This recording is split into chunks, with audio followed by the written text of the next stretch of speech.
State and civil society. You may have noticed that much of this chapter has been concerned with the state. अभी तक आपने देखा इस chapter में ज्यादा से ज्यादा जो हमारा कंसर्न था वो स्टेट संबंधित था. The state is indeed a very crucial institution when it comes to the management of cultural diversity in a nation. State जो है अपने आप में एक बहुत ही क्रूशियल इंस्टीट्यूशन है, महत्वपूर्ण इंस्टीट्यूशन है जब भी हम कल्चरल डाइवर्सिटी जो नेशन के अंदर है उसके मैनेजमेंट की बात करते हैं. Although it claims to represent the nation, the state can also become somewhat independent of the nation and its people. कहने को जो स्टेट है वो एक तरह से एक नेशन को रिप्रेजेंट करता है, लेकिन स्टेट जो है कहीं ना कहीं इंडिपेंडेंट भी है नेशन से और उसके लोगों से. To the extent that the state structure, the legislature, bureaucracy, judiciary, armed forces, police and other arms of the state become insulated from the people. कुछ हद तक जो स्टेट का स्ट्रक्चर है जिसमें legislature, bureaucracy, judiciary, arm forces, police या और जो आर्म्स आते हैं स्टेट के, ये जो है लोगों से इंसुलेट हो जाते हैं. मतलब it also has the potential of turning authoritarian. इनके पास इतनी ताकत है कि जो अथॉरिटी वाले हैं उनको भी ये पलट सकते हैं. An authoritarian state is the opposite of a democratic state. अब अथॉरिटेरियन स्टेट जो है वो बिल्कुल डेमोक्रेटिक स्टेट का उल्टा होता है. कैसे उल्टा होता है? It is a state in which people have no voice and those in power are not accountable to anyone. ये वो स्टेट होते हैं जहां पर लोगों की कहीं कोई आवाज की सुनवाई नहीं होती और जो लोग पावर में होते हैं वो उनकी किसी को जवाबदेही नहीं होती. Authoritarian states often limit or abolish civil liberties like freedom of speech, freedom of the press, freedom of political activity, right to protection from wrongful use of authority, right to the due processes of the law and so on. अब जो authoritarian states होते हैं, एक तरह से कह सकते हो तानाशाही वाले, वहां पर क्या होता है जो सिविल लिबर्टीज होती हैं, जैसे कि आपका मतलब जो सिटीजन्स को छूट मिली होती है, उनके जो अधिकार होते हैं वो या तो सीमित होती है या एक तरह से ना के बराबर होती है. आपको फ्रीडम ऑफ स्पीच नहीं है, फ्रीडम ऑफ द प्रेस नहीं है, पॉलिटिकल एक्टिविटी का कोई फ्रीडम नहीं है, यहाँ तक कि अगर अथॉरिटी का गलत यूज किया जा रहा है तो भी उसको प्रोटेक्ट करने का कोई फ्रीडम नहीं है, या जो भी प्रोसेसेस हैं लॉ के उन ड्यू प्रोसेस उनके लिए कोई फ्रीडम नहीं है, राइट नहीं है. इस तरह से बहुत सारे हैं. Apart from authoritarianism, there is also the possibility that state institutions became unable or unwilling to respond to the needs of the people because of corruption, inefficiency and lack of resources. अब एक तरफ जहां तानाशाही हम मान सकते हैं authoritarianism है, वहीं पर पॉसिबिलिटी ये भी हो सकती है कि जो स्टेट के इंस्टीट्यूशंस हैं वो उतने काबिल ना हो या वो नहीं चाहते हो कि जो लोगों की जरूरत है उनकी तरफ रिस्पॉन्ड किया जाए, क्योंकि करप्शन बहुत है, एक उनकी उतनी एफिशिएंसी नहीं है या संसाधन की कमी है. In short there are many reasons why a state may not be all that it should be. तो अगर हम ये कहें कि जो बहुत सारे कारण हैं जिसकी वजह से एक स्टेट जो है जो जैसा उसे होना चाहिए वैसा वो नहीं है. Non-state actors and institutions become important in this context, for they can keep a watch on the state, protest against injustice or supplement its effort. अब ऐसे में जो नॉन स्टेट एक्टर्स होते हैं, इंस्टीट्यूशंस होते हैं, वो इस संदर्भ में काफी महत्वपूर्ण हो जाते हैं, क्योंकि वो जो है स्टेट पर निगाह रख सकते हैं, जो इनजस्टिस होती है उनके लिए खिलाफ आवाज उठा सकते हैं और उनकी जो कोशिशें हैं उनको एक तरह से सप्लीमेंट कर सकते हैं. सप्लीमेंट का मतलब हुआ कमी पूरी करना, वो कर सकते हैं. Civil society is the name given to the broad arena which lies beyond the private domain of the family, but outside the domain of both the state and the market. अब सिविल सोसाइटी जो है वो नाम है जो एक बहुत बड़े टर्म को दिया गया है, जो ऐसे एरिया को जो कि प्राइवेट डोमेन जो फैमिली का होता है उससे के बाद आता है, लेकिन दोनों ही स्टेट और मार्केट के जो डोमेन है उससे बाहर है. Civil society is a non-state and non-market part of the public domain in which individuals get together voluntarily to create institutions and organizations. अब सिविल सोसाइटी जो है एक नॉन स्टेट या नॉन मार्केट हिस्सा मान सकते हैं पब्लिक डोमेन का, जिसमें इंडिविजुअल्स जो हैं वो अपनी मर्जी से साथ आकर इंस्टीट्यूशंस या ऑर्गेनाइजेशंस को क्रिएट कर सकते हैं. It is the sphere of active citizenship. Here, individuals take up social issues, try to influence the state or make demands on it, pursue their collective interest or seek support of the variety of causes. अब ये वो sphere है जिसमें जो citizenship है वो काफी active होती है. यहाँ जो इंडिविजुअल्स हैं वो सामाजिक मुद्दे उठाते हैं, जो लोग जो स्टेट हैं या जो क्या कहते हैं उनको प्रभावित करने की कोशिश करते हैं, डिमांड्स रखते हैं, अपने जो कलेक्टिव इंटरेस्ट है उनको आगे बढ़ाने की कोशिश करते हैं, या बहुत सारे ऐसे कॉजेज हैं जिसके लिए सपोर्ट चाहते हैं. It consists of voluntary associations, organizations और institutions formed by the group of citizens. तो इसमें जो है एक स्वैच्छिक तौर पे जो एसोसिएशंस, ऑर्गेनाइजेशंस या इंस्टीट्यूशंस होते हैं जो कि लोगों के समूह द्वारा बनाए जाते हैं. It includes political parties, media institutions, trade unions, non-governmental organizations, religious organizations and other kind of collective entities. तो इसमें कौन कौन सी बॉडीज आ सकती हैं? पॉलिटिकल पार्टीज हैं, मीडिया इंस्टीट्यूशंस हैं, ट्रेड यूनियंस हो गई, एनजीओज हो गए, जो रिलीजियस ऑर्गेनाइजेशन है या फिर और जिसमें ग्रुप्स हो सकते हैं, ऐसी जो एंटिटीज उनको शामिल किया जा सकता है. The main criteria for inclusion in civil society are that the organization should not be state controlled and it should not be purely commercial profit making entity. जो मेन क्राइटेरिया है इन सब चीज़ों का सिविल सोसाइटी में include करने का वो ये है कि ऑर्गेनाइजेशन जो है वो स्टेट कंट्रोल नहीं होती, दूसरा पूरी तरह से सिर्फ प्रॉफिट मेक बनाने वाली जो है कमर्शियल एंटिटी नहीं होती है. Thus, Doordarshan is not a part of civil society the private television channels are. इसी वजह से दूरदर्शन जो है सिविल सोसाइटी का हिस्सा नहीं है, लेकिन प्राइवेट चैनल्स हैं. A car manufacturing company is not a part of the civil society, but the trade unions to which its workers belong are. Car manufacturing company हिस्सा नहीं है सिविल सोसाइटी का, लेकिन जो ट्रेड यूनियन है जिसके जो क्या कहते हैं जिसमें वर्कर्स जो हैं काम करते हैं वो है हिस्सा सिविल सोसाइटी का. Of course, these criteria allow for a lot of gray areas. For example, a newspaper may be run like purely commercial enterprise or an NGO may be supported by government funds.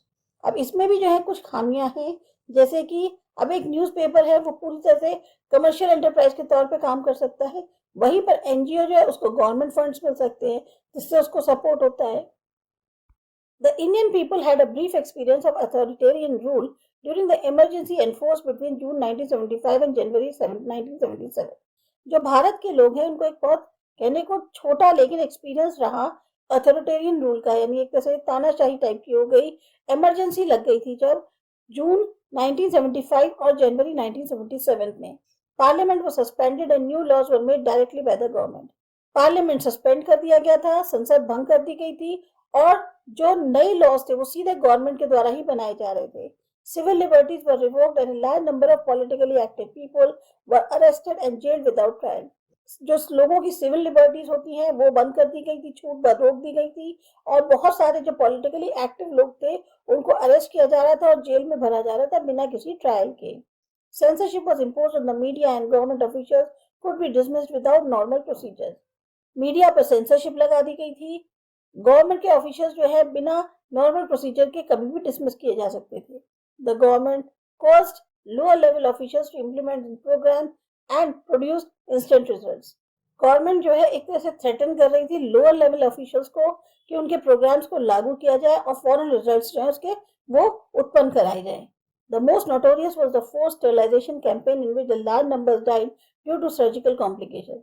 सबसे ज्यादा जो खराब हुआ था वो sterilisation कराने वाली जो कैंपेन चलाई गई थी उसमें बहुत सारे लोग जो है मर गए थे क्योंकि सर्जिकल कॉम्प्लिकेशंस हो गई थी. When elections were held unexpectedly in early 1977, the people voted overwhelmingly against the ruling Congress party. और जब इलेक्शंस हुए अनएक्सपेक्टेडली शुरुआत में ही 1977 में तो लोग जो है इतना ज्यादा मतलब उनसे परेशान हो गए थे कि उन्होंने कांग्रेस पार्टी के बिल्कुल जो उस टाइम पे रूल कर रही थी उसके अगेंस्ट वोट किया. The emergency shocked people into active participation and helped energize the many civil society initiatives that emerged in the 1970s. अब ये जो इमरजेंसी लगी इससे लोग बहुत ज़्यादा सख्ते में आ गए और इनको एक्टिवली जो है इन्होंने फिर पार्टिसिपेट किया. बहुत सारी जो सिविल सोसाइटीज हैं उनको जो है एक तरह से लागू किया गया, इनिशिएटिव लिए गए जो सब 1970s में शुरुआत हो गई थी. The period saw the resurgence of wide variety of social movements including the women, environmental, human rights and Dalit movement. अब इस पीरियड के दौरान बहुत ज़्यादा जो है सोशल मूवमेंट्स हो रहे थे जिसमें विमेन, एनवायरमेंटल, ह्यूमन राइट्स और दलित मूवमेंट शामिल थे. Today the activities of civil society organizations had even a wider range, including advocacy and lobbying activity with national and international agencies, as well as active participation in various movements. आज जो activities है civil society organisations की उनका और बड़ा range हो गया है. अब उसमें जो है वकालत करना, लॉबिंग करना, ऐसी एक्टिविटीज शामिल है नेशनल और इंटरनेशनल एजेंसीज के साथ ही साथ एक्टिव पार्टिसिपेशन है बहुत सारे और मूवमेंट्स में. The issues taken up are diverse, ranging from tribal struggles for land rights, devolution in urban governance, campaigns against rape and violence against women, rehabilitation of those displaced by dams and other developmental projects, fishermen's struggles against mechanized fishing, rehabilitation of hawkers and pavement dwellers, campaign against slum demolition and for housing rights, primary education reform, distribution of lands to Dalit and so on. अब ये जो issues उठाए जा रहे हैं ये बहुत ज़्यादा अलग अलग टाइप के हैं, इसमें हर चीज़ शामिल है। ट्राइबल स्ट्रगल्स जो लैंड की राइट्स हैं उनके लिए, डिवोल्यूशन जो है अर्बन गवर्नेंस में, डिवोल्यूशन का मतलब होता है कि आप जो हैं जो पावर है पॉलिटिकल पावर वो सेंट्रल से लोकल गवर्नमेंट को दे दे, इस तरह का जो एक्शन होता है वो किया जा रहा है। कैंपेन्स चलाए जा रहे हैं रेप या वायलेंस के अगेंस्ट जो वुमेन के खिलाफ होते हैं, जो लोग डैम्स या और डेवलपमेंटल प्रोजेक्ट्स की वजह से डिस्प्लेस हो गए थे उनको दोबारा बसाना, फिशरमैन के स्ट्रगल जो मैकेनाइज्ड फिशिंग हो रही है उसके खिलाफ, इसी तरह से हॉकर्स हैं, पेवमेंट ड्वेलर्स हैं, इनको दोबारा बसाना, कैंपेन स्लम डिमोलिशंस के लिए, हाउसिंग राइट्स के लिए, प्राइमरी एजुकेशन रिफॉर्म के लिए, डिस्ट्रीब्यूशन जो लैंड है दलित के लिए उनके लिए, इस तरह के बहुत सारे जो है मुद्दे जो है उनको उठाया जा रहा है। Civil liberties organizations have been particularly important in keeping a watch on the state and forcing it to obey the law. अब जो सिविल लिबर्टी ऑर्गेनाइजेशंस हैं ये खास तौर से नजर रख रही है स्टेट पर और मजबूर कर रही हैं उन्हें कि इन लॉ को जो है आपको ओबे करना पड़ेगा। The media too has taken an increasingly active role, especially at emergent visual and electronic segments. Media ने भी जो है बहुत ज़्यादा एक्टिव रोल अब अपना जो है उसका बढ़ गया है और ख़ास तौर से जिस तरह से विजुअल और इलेक्ट्रॉनिक सेगमेंट्स आए हैं उससे मीडिया का भी रोल जो है बहुत ज़्यादा बढ़ गया है और इफेक्टिव है। Forcing the state to respond to the people, the Right to Information Act. The Right to Information Act 2005 is a law enacted by the Parliament of India giving Indians, except those in the state of Jammu and Kashmir who have their own special law, access to government records. जो right to information act 2005 है ये एक ऐसा कानून है जो कि लागू किया गया है पार्लियामेंट के द्वारा, जिसमें जो इंडियंस हैं, अभी सिर्फ जम्मू कश्मीर के स्टेट की बात नहीं कर रहे क्योंकि अपनी कुछ खास लॉज हैं, आप जो भी गवर्नमेंट रिकॉर्ड्स हैं उनके बारे में आपकी पहुंच है कि क्या कराया है गवर्नमेंट ने काम। Under the terms of the Act, any person may request information from a public authority, a body of government or instrumentality of the state, which is expected to reply expeditiously or within 30 days. इस act के अनुसार कोई भी इंसान request कर सकता है कि हमें किसी भी पब्लिक अथॉरिटी से कि हमें जानकारी चाहिए, यानी कि पब्लिक अथॉरिटी का मतलब है कोई भी बॉडी हो गवर्नमेंट की या कोई इंस्ट्रूमेंटल हो स्टेट का, आप उससे जो है जानकारी हासिल कर सकते हैं और उसको रिप्लाई करना होगा उसी वक्त या फिर क्या कहते हैं 30 डेज के अंदर। The Act also requires every public authority to computerize their records for wide dissemination and to proactively publish certain categories of information so that the citizens need minimum recourse or request for information formally. अब इस act में जो है ये जरूरी है कि हर public authority जो है उसको कंप्यूटराइज करना होगा अपने रिकॉर्ड्स को, ताकि ज़्यादा से ज़्यादा लोगों को उसके बारे में पता चल सके। साथ ही साथ इंफॉर्मेशन जो है आपको इस तरह से कैटेगरीज में पब्लिश करनी होगी ताकि सिटीजन्स को जो है बहुत ज़्यादा इंफॉर्मेशन जानकारी हासिल करने के लिए रिक्वेस्ट ना करनी पड़े। This law was passed by the Parliament on 15 June 2005 and came into force on 30 October 2005. अब ये कानून पास हुआ था पार्लियामेंट में 15 जून 2005 में और लागू हुआ 13 अक्टूबर 2005 से। Information disclosure in India was hitherto restricted by the Official Secret Acts 1923 and various other special laws. अब जो इंफॉर्मेशन आपको दी जाएगी, डिस्क्लोजर जिसका किया जाएगा इंडिया के अंदर, उसमें रिस्ट्रिक्टेड जो चीज़ें हैं वो हैं ऑफिशियल सीक्रेट एक्ट्स 1923 और बहुत जो खास स्पेशल लॉज हैं वो आपके सामने डिस्क्लोज नहीं करी जाएंगी।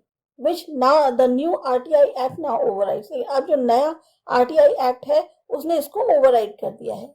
The act specifies the citizens have the right to, अब किस किस चीज़ के लिए जो है सिटीजन्स को अधिकार है, रिक्वेस्ट एनी इंफॉर्मेशन, कोई भी इंफॉर्मेशन को मांग सकते हैं, take copies of documents, document की कॉपीज ले सकते हैं, inspect documents, works and records, क्या डॉक्यूमेंट्स में काम हुआ है, कैसा काम हुआ है, क्या रिकॉर्ड्स हैं उनकी जांच कर सकते हैं, take certified samples of materials of work, जो भी काम हुआ है उसके सैंपल्स ले सकते हैं, obtain information in the form of printouts, diskettes, floppies, tapes, videos, cassettes और in any other electronic mode or through printouts. Information जो है वो आप किसी भी फॉर्म में ले सकते हैं, print out, disk, floppy, tape, video cassette या कोई भी इलेक्ट्रॉनिक मोड हो या फिर आप प्रिंट आउट के थ्रू ले सकते हैं। Among the most significant recent initiatives is the campaign for the right to information. अभी सबसे बड़ा जो रिसेंट इनिशिएटिव है वो है कैंपेन राइट टू इंफॉर्मेशन का। Beginning with the agitation in rural Rajasthan for the release of information on government funds spent on the village development, this effort grew into a nationwide campaign. इसकी शुरुआत जो हुई थी वो गांव में हुई थी एक राजस्थान के, जहां पर उन्होंने गवर्नमेंट के जो फंड्स विलेज के डेवलपमेंट के लिए खर्च किए जा रहे थे उसके बारे में इंफॉर्मेशन मांगी थी। और ये जो एफर्ट है बढ़कर एक तरह से नेशन वाइड कैंपेन बन गया। Despite the resistance of the bureaucracy, the government was forced to respond to the campaign and pass a new law formally acknowledging the citizens' right to information. अब जो bureaucracy थी उसने अपना पूरा जोर लगा लिया, लेकिन तब भी गवर्नमेंट को मजबूर होकर इस कैंपेन के लिए रिस्पॉन्ड करना पड़ा और एक नई लॉ जो है वो पास करनी पड़ी, जिसमें उन्हें जो है सिटीजन्स को राइट टू इंफॉर्मेशन के बारे में बताना पड़ा। Examples of this sort illustrate the crucial importance of civil society in ensuring that the state is accountable to the nation and its people. इस तरह के एग्जाम्पल्स जो हैं ये बताते हैं कि कितनी ज़्यादा इंपॉर्टेंस है सिविल सोसाइटी की, और स्टेट जो है उसकी फिर पूरी तरह से जवाबदेही बन जाती है नेशन के लिए या उसके रहने वाले लोगों के लिए। तो ये था आपका चैप्टर। आपको अच्छा लगा, समझ में आया? सब्सक्राइब करो हमारा चैनल आशा एजुकेशन। बाय।